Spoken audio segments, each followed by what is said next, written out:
Assalamualaikum warahmatullahi wabarakatuh. Bismillah, alhamdulillah, assalatu wassalamu ala rasulillah wa ala alihi wa sahbihi wa mawalah. La hawla wa la quwata illa billah wa ba'dah. Kita akan membahas tentang bagaimana hukumnya istri yang masih masa iddah. Bolehkah suami langsung ajak hubungan intim? Maka yang perlu kita ketahui adalah pertama, masa iddah merupakan masa tunggu istri setelah diceraikan suami. Nah, selama masa ini suami boleh merujuk istrinya dan melanjutkan perkawinan. Maka atas dasar tersebut, tak heran jika ada suami yang menceraikan istrinya merasa bahwa istrinya itu masih setengah miliknya. Hal ini salah satunya didasarkan pada ayat Al-Quran yang menyatakan bahwa suami lebih berhak merujuk istrinya sekalipun istrinya tidak rela. Ayat tersebut berbunyi Bismillahirrahmanirrahim, wa bu'ulatuhunna ahaqqu biraddihinna fi dzalika in aradu islaha, yang artinya suami-suami mereka lebih berhak untuk kembali kepada mereka dalam masa iddah, jika mereka menghendaki perbaikan. Al-Baqarah ayat 228. Nah, pertanyaannya, bagaimana jika ada suami yang mengajak hubungan intim kepada istri yang masih dalam masa iddahnya? Apakah hal itu dibenarkan secara syariat atau tidak? Apakah jimaknya suami kepada istri yang masih dalam masa iddah dianggap rujuk? Nah, untuk menjawabnya, kita bisa melihat mekanisme dan ketentuan rujuk yang ditetapkan oleh para ulama, khususnya para ulama Syafi'i. Apakah jima termasuk cara rujuk atau bukan? Nah, dengan begitu kita bisa menetapkan kebolehan dan status hubungan badan antara suami dengan istri yang dicerainya tadi. Nah, menurut pandangan ulama Syafi'i, rujuk harus dengan ucapan, tidak bisa dengan perbuatan seperti berjima, mencium, berjumbu. Alasannya, rujuk adalah membolehkan sebagian perkara yang perlu disaksikan, sehingga seperti akad nikah harus dengan ucapan. Lagi pula, talak itu menghapus ikatan pernikahan, sebagaimana dijelaskan dalam kitab Umdatus Salik.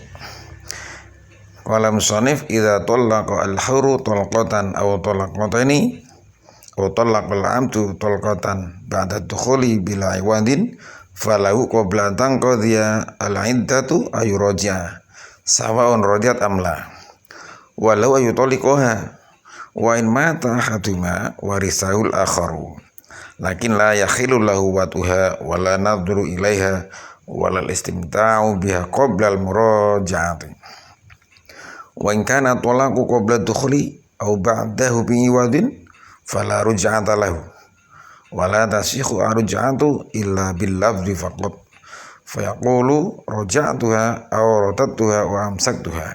Artinya, ketika suami merdeka menalak dengan talak atau dengan satu atau dua talak, atau seorang budak menalak dengan talak satu, setelah adanya jima dan talaknya tanpa tebusan, maka suami boleh merujuk istrinya sebelum masa habis iddahnya, baik istrinya rela ataupun tidak. Nah, selain itu, suaminya boleh kembali menjatuhkan talak kepadanya. Jika salah seorang meninggal, maka yang lain bisa mewarisi antara suami istri. Namun sang suami tidak boleh menggauli istrinya, tidak boleh memandangnya, tidak boleh bersenang-senang bersamanya sebelum dirujuk. Kemudian jika talak terjadi sebelum jima atau setelah jima tapi dengan tebusan, maka tidak ada hak rujuk bagi suami. Selanjutnya, tidak sah rujuk kecuali dengan ucapan saja, seperti si suami mengatakan, aku merujuknya, atau aku mengembalikannya, atau aku menahannya lagi. Nah, ini dalam keterangan kitab Umdatus Salik wa Iddatun Nasib. Lantas, apakah para ulama sepakat tentang ketentuan rujuk dengan ucapan ini? Jika dikaji lebih jauh, ternyata ulama dari madhab-madhab lain memiliki pandangan yang berbeda. Artinya, masalah rujuk dengan berjima ini merupakan masalah khilafiyah atau masih diperdebatkan oleh para ulama. Yang melatari perdebatan mereka adalah ayat di atas. Ini pula yang melahirkan ketentuan dan rukun-rukun yang berbeda-beda. Secara umum ketentuan dan rukun rujuk sudah dirangkum oleh Syekh Wahbah Yuhaili dalam kitabnya Waruk Nurujati indal Hanafiyah as-sihhatu al-fi'lu faqat wa indal jumhuri arkanu salasatun murtaji'un wa yujatun wa sihhatun faqat indal Syafi'iyati wa kadza wa indal Hanabilah au fi'lun au niyatun indal Malikiyah. Artinya rukun rujuk menurut mazhab Hanafi adalah redaksi rujuk atau perbuatan saja. Nah, ini menurut Imam Hanafi. Sementara menurut jumhur ulama ada 3, yaitu suami yang merujuk, istri yang dirujuk, dan redaksi rujuk saja. Ini pula pandangan mazhab Syafi'i. Namun ditambah boleh dengan jima menurut ulama Hambali, atau dengan suatu perbuatan atau suatu niat menurut ulama Maliki. Ini dalam kitabnya Syekh Wahbah Yuhaili dalam Al-Fiqhul Islami wa Tilatuh. Berbeda dengan pandangan mazhab Syafi'i yang tidak memperbolehkan rujuk dengan jima, jumhur ulama yaitu Hanafi, Maliki, dan satu riwayat mazhab Hambali justru berpendapat sebaliknya. Menurut mereka, jumhur ini rujuk bisa dilakukan dengan jima, mencium, menyentuh dengan syahwat, dan melihat kemaluan.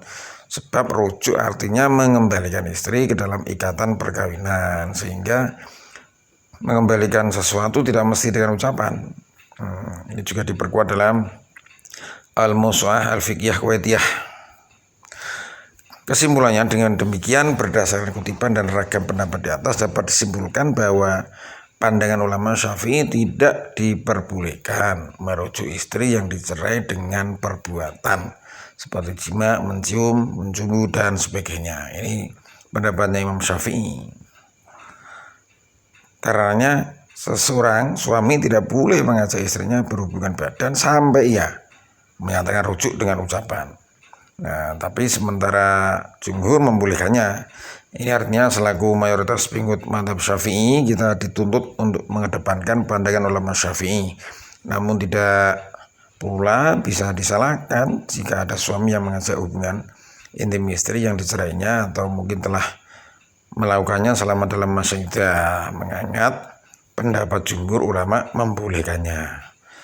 Demikian kurang lebihnya. Wassalamualaikum warahmatullahi wabarakatuh.